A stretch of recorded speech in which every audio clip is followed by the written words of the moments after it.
महिला आरक्षण बिल को लेकर तैयारियां जोरों पर है और इसी पर बातचीत करने के लिए हमारे साथ मौजूद हैं तेलंगाना के राज्यपाल शिव प्रताप शुक्ला जी।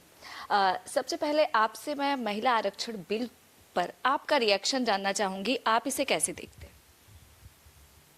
देखिए, ये महिला आरक्षण नहीं बल्कि नारी शक्ति बंधन का जो पहले बिल आया है, जो पास भी हुआ है, और अब इसको सीटों का वर्गीकृत और सब करने की दृष्टि से मुझे लगता है कि जिस तत्परता से प्रधानमंत्री जी कार्य कर रहे हैं, उसे लगता है कि नारी शक्ति को पार्लियामेंट की बहुत अच्छी जिम्मेदारी मिलने वाली है और मिलनी भी चाहिए। मैं इसके लिए प्रधानमंत्री के इस प्रयास को साधुवाद देता हूँ।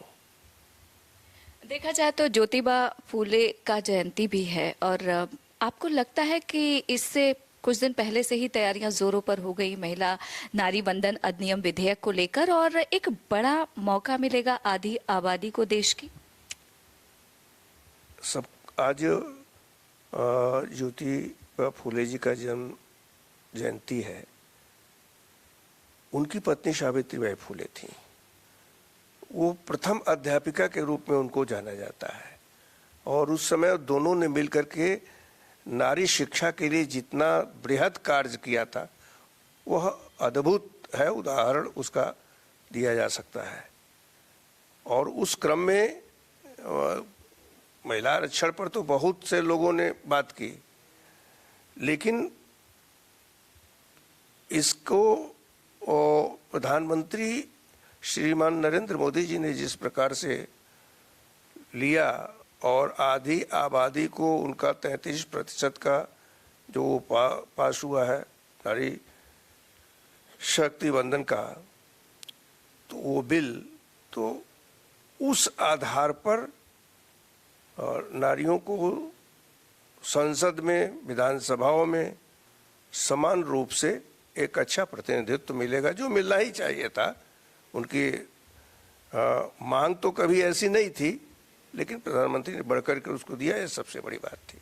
क्या आपको लगता है कि जिस तरीके से देखा जाए तो एक लंबे समय से सभी लोग मतलब महिलाओं के हितैषी होने की बात तो करते थे, आधी आबादी की हिस्सेदारी की बात किया जाता था, लेकिन जिस तरीके से प्रधानमंत्री नरेंद्र मोदी के नेतृत्व में नारी वंदन विधेयक आया है, आपको लगता है कि यह एक साहसिक कदम है? इस बिल के पहले भी मुझे ध्यान है कि प्रधानमंत्री जी हमेशा नारी के अधिकार के संदर्भ में कहते रहे हैं, बोलते रहे हैं। तो ये काम वो बहुत पहले से करते चले आ रहे हैं, नारियों को सम्मान दिलाने के दृष्टि से। पार्टी स्तर पर भी उन्होंने किया रहा होगा, लेकिन सरकार में इस तरह से आगे बढ़ कर के करना आज पूरी आवश्यकता उसकी थी, जिसको प्रधानमंत्री जी कर रहे हैं। तो मैं पहले भी साधुवाद दिया हूँ, आज भी साधुवाद उनको दे रहा हूँ इसके लिए। आपके प्रधानमंत्री से भी मुलाकात हुई? हाँ, हुई है। कटसीकाल था, क्योंकि मैं पहले हिमाचल में था और तेलंगाना में से गया हूँ, तो स्वाभाविक रूप से जो है उस आकर करके जो है उनसे मिला हूँ। बिल्कुल। आपकी अगर बात करें सर, तो पहले हिमाचल प्रदेश की जिम्मेदारी राज्यपाल के तौर पर, अब तेलंगाना, कितनी बड़ी चुनौती मानते हैं? नहीं, कार्य को हमेशा चुनौती मान करके ही करना चाहिए। और पहले भी हिमाचल में भी प्रधानमंत्री जी ने मुझसे इस बात को कहा था कि नशे के विरुद्ध वहाँ अभियान चलाओ। मैंने चलाया था, अच्छी सफलता मुझे मिली और मैं समझ रहा हूँ कि काफ़ी हद तक हिमाचल के ग्रामीण क्षेत्रों तक में भेज जाने का काम किया, पंचायतों में भी मीटिंग करने का काम किया। अब यहाँ भी आकर करके जो दायित्व तो दिया गया है, देख करके वहाँ की आवश्यकता के अनुसार कार्य करेंगे। एक आखिरी सवाल, अगर आपकी बात करें सर, जिस तरीके से आपका राजनीतिक सफर शुरू हुआ, उत्तर प्रदेश के एक छोटी सी जगह से शुरू होकर देश में दिल्ली पहुंचे, आप केंद्र में मंत्री बने, फिर राज्यपाल की जिम्मेदारी, अपने सफर को आप कैसे देखते? वास्तविकता यह है कि मैं अपने हर सफर से संतुष्ट रहता हूँ। कभी भी असफलता को मैंने यह नहीं माना कि असफलता है।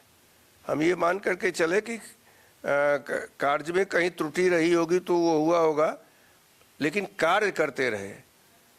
चाहे संगठन का काम हुआ हो, चाहे विधायिका का काम हुआ हो, वो सब करता रहो, चाहे इधर आकर के फिर पार्लियामेंट में रहा हो।